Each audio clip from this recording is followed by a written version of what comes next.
we go. What is going on, Cover One crew? Welcome back to the show. Hope everybody is doing good.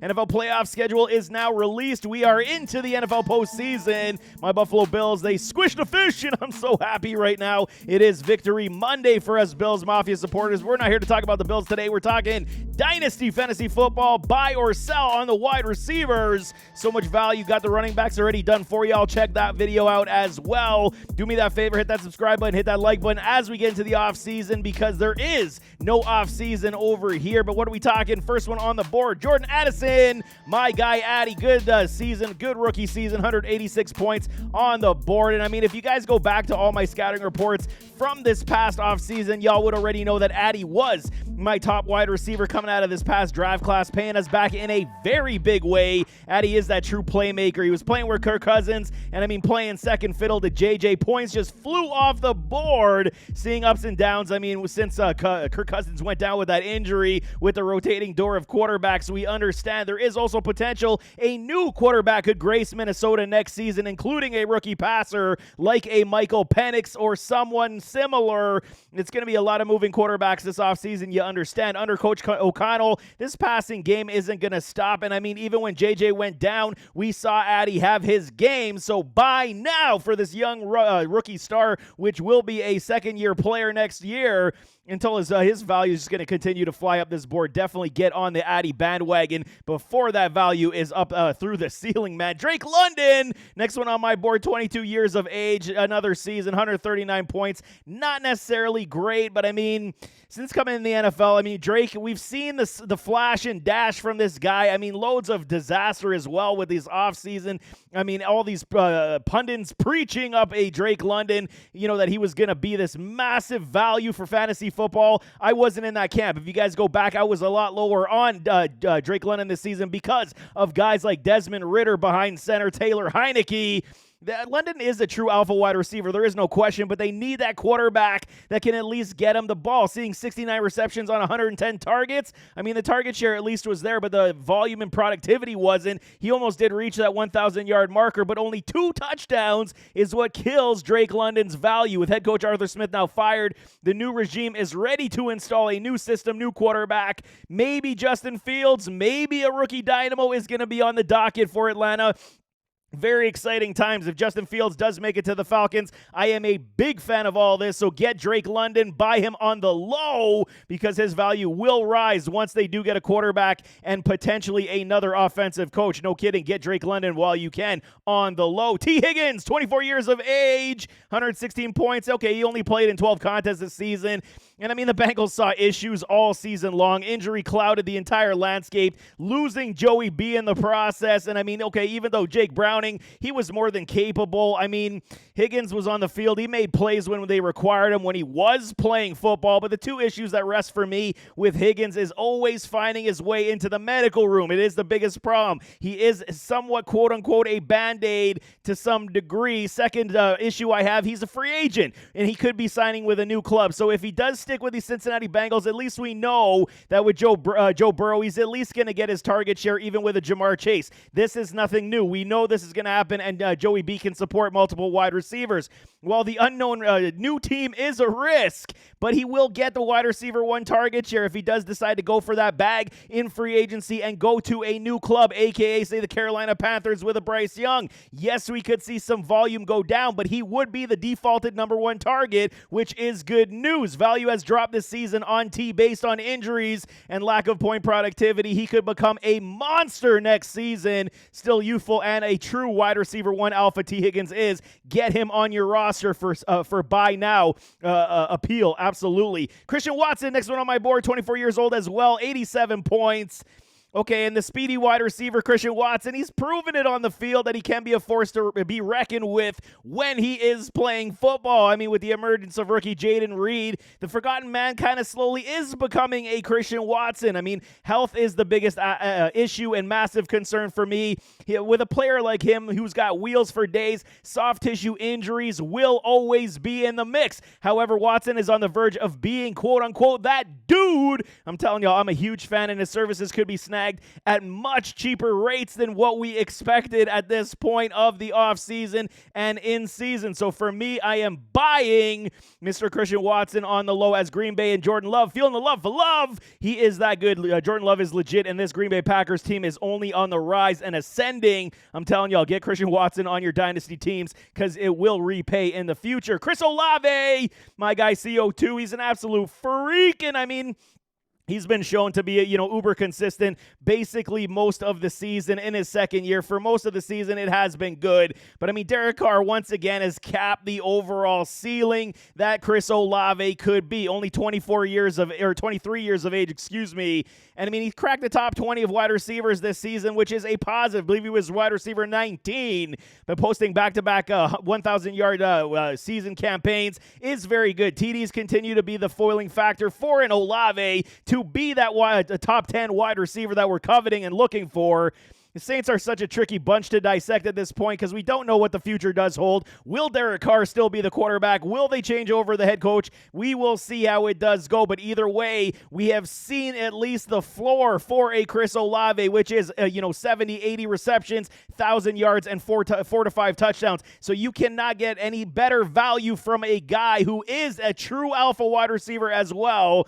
I mean, it's so hard to pass up. If you can get Olave on your roster, you buy him now before that value also shoots up through the roof because he's kind of in that middle range that we could get him for still very good value. Michael Pittman, 195 points and becoming an absolute target pig this season, 156 targets. Michael Pittman has just become a household name at this point, and Pittman is, since his rookie season, he's been very good this season. They lost Anthony Richardson to that season-ending injury, left us wondering what would happen, and Mustache Minshew, man, he force-fed Pittman on the regular, made it super consistent, down the stretch.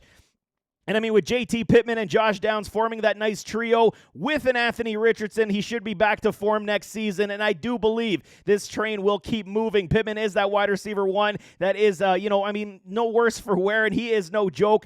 But it's weird because a lot of people don't believe in a Pittman as that true wide receiver one talent. Even as Minshew showed it this season, he was one of my trade candidates as the year did go on, and he likely helped y'all win some fantasy championships down the line.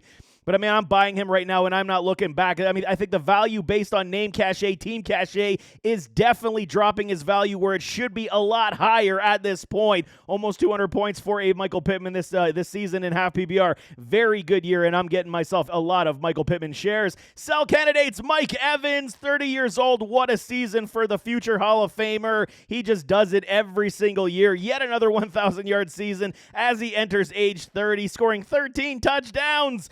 Finishing as the wide receiver 5 on the season is absolutely insane. With a bake show, mind you, reaching these high levels, with a Baker Mayfield. Absolutely nothing to sneeze at, and nothing can be said negatively about Mike Evans. Yes, I was a lot lower, and I will admit this past offseason on what Mike Evans could potentially do in fantasy football and on the field, but even though, playing with Baker Mayfield, it totally showed, and I'm totally okay keeping a Mike Evans on your roster if you're challenging for a championship. If you're rebuilding, then that's where I'm saying you can get value off the charts for this 30-year-old wide receiver who could likely still have another 3 to 4 quality years left in him. But, if you're on the rebuild or if you're on a retooling aspect of your roster, shop Mike Evans because you could likely get a massive haul of return when it comes to picks and players if you have other wide receivers, as this wide receiver draft class is extremely deep, and you could replace a Mike Evans point productivity to some level in the aggregate, but your haul would be huge coming back, especially if you require running backs. Amari Cooper, 29 years old, Cleveland Brownies. Okay, and even though I had Amari Cooper as one of my late-round value picks this offseason, he again proved, there's plenty left in the tank, having that late-season blow-up contest, was almost 50 points, showing it with Joe Flacco dealing the ball. The Browns have turned into this magical, Cinderella squad. They could make noise in the NFL playoffs, but, moving forward next season, we know it's going to be Deshaun Watson for the future. How will Cooper fare in this offense consistently? He only had a a 50% boom rate this year, which was not great. So he boomed only in 50% of his games, carried his point totals, which was almost at 200, 199. So, I mean, banking on the, late season upside of Cooper's value, you could literally sell this man on the high right now, and I would absolutely exercise that option to snag that top-end value for an Amari Cooper, because I don't think you're going to see the value get any higher than this, even when Deshaun Watson does come back. So I'm absolutely putting out flyers to other managers who are wide receiver needy and selling an Amari Cooper. Davante Adams, 213 points. There's no question that Davante can still hang with the best of them, but I mean, the Raiders, they still got quarterback issues. The future of Las Vegas is absolutely in question. Who's going to be the head coach? Who's going to be the quarterback? Is Josh Jacobs going to return? Adams still has that top-end value without a doubt, and I mean, figuring things out with Aiden O'Connell to finish as a top 15 wide receiver, still very good, but it's not Davante Adams-esque that we are used to. If Adams gets his wish, maybe he plays elsewhere with a top-quality quarterback. But, I mean, will he ever get back to top 10 or top 8 numbers like we are used to from Davante? I can still say, yes, he can. Another, he's 31 years old. He could have at least another 2 to 3 years of massive point productivity, depending on who his quarterback is. Name cachet still holds strong, and the upgrades can be had because the value is still extremely high for Davante Adams. Picks and players would absolutely come back in return. Shop him to see what you can get on his value, because there is lots of value still riding in a Davante Adams. Cooper Kupp, another one that is aging, 134.9 points the Rams season. Nothing short of impressive this year. I mean, Cooper Kupp started the year on the IR with that hammy injury. All seemed to be lost, but Stafford and company, they found guys like Puka Nacua, made Kyren Williams look like a star, and Kyren was always a good quality back. You go back to all my scouting reports, I was a huge fan of Kyren, called him a lesser Austin Eckler, and that's exactly what he turned into. Puka, on the other hand, I was way too low, and I'll admit on that one as well. But I mean, in the right system with a Matthew Stafford who is, finding the fountain of youth, playing like he's 25 years old again, uplifted everybody in this offense. Stafford just knows how to force feed these types of wide receivers. And I mean, while Puka has taken on a primary role, Kupp hasn't really lost his share, and he will continue barring any health. Health is the biggest issue for me right now, as it has creeped up the past 2 seasons, but the value should still remain very high, but finding more injury as he ages. I mean, for me, it's time to sell Cooper Kupp. I am not sitting here holding on to older, aging wide receivers where value can be had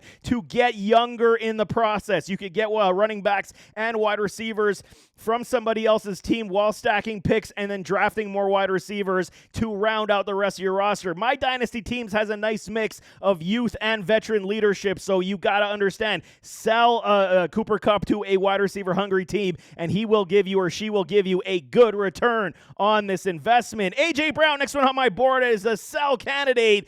And I mean, this one might sound crazy to most, but I absolutely will begin the process of shopping the value of A.J. Brown. He is 26 years old, 236 points. Massive season for an A.J. Brown.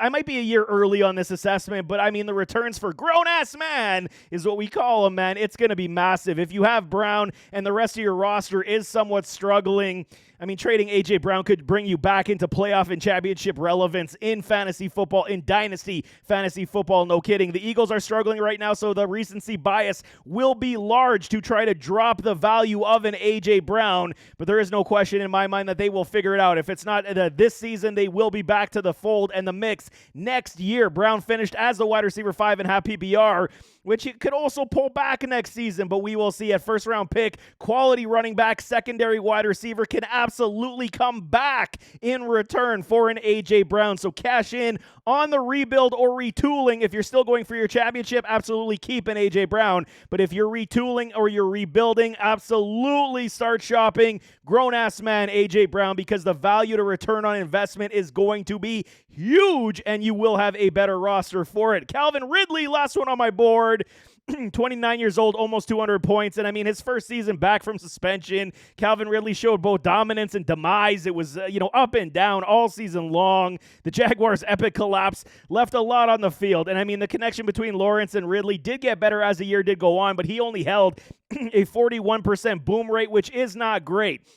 So we were waiting for a lot of contests for Ridley to do some damage, and he completely disappeared, where others, he did boom in the 20-point range. So that is the reason why 40% wide receivers is not necessarily the good thing to carry us, but there is potential here as they do, I have too much faith in Coach Doug Peterson. I do believe they're going to figure this thing out. As, Trevor Lawrence was dealing with a plethora of injuries. He should get back to business and start to improve. Yes, the question marks are legitimate on Trevor Lawrence's game and saying, is he truly that franchise passer? But I do believe he is. Ridley would still pose as a wide receiver one in terms of target share and share opportunity, even though Christian Kirk is a massive part of this offense. Upgrade from this older wide receiver to younger talent in this year's draft, like I said, which is loaded, and I would start selling Ridley, seeing what you can get for him. Do not sell Calvin for pennies. You can definitely get good round picks and potentially players back in this regard, but Ridley is definitely a sell candidate for me. But there you have it. That is Dynasty wide receivers, buy or sell. Who are we buying? Who are we selling?